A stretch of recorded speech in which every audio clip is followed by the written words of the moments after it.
Kebakaran lahan sudah mendekati rumah warga di Palu.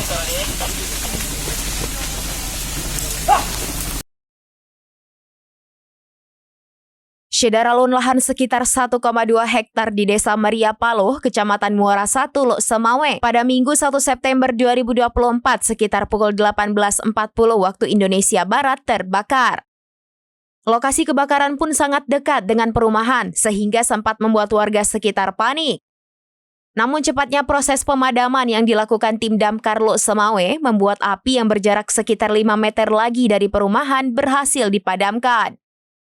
Untuk proses pemadaman api, 2 unit damkar dari Pemko Lok Semawe sempat dikerahkan ke lokasi. Proses pemadaman juga melibatkan TNI Polri, relawan ERPA, RAPI, dan masyarakat. Kasih Pemadam Kebakaran Kota Lok Semawe Ibrahim menjelaskan pihaknya mendapatkan laporan adanya kebakaran lahan di Maria Paloh sekitar pukul 18.40 waktu Indonesia bagian Barat. Setelah mendapatkan laporan, 2 damkar Pemko Lok Semawe langsung dikerahkan ke lokasi. Saat sampai di lokasi, langsung dilakukan proses pemadaman, dan sekitar 1,5 jam kemudian, api pun berhasil dipadamkan.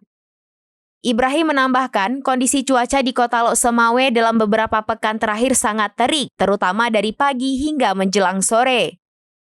Karena itu, ia berharap masyarakat lebih berhati-hati dan jangan pernah membakar lahan. Dari Lok Semawe, Saiful Bahri, serambinews.com.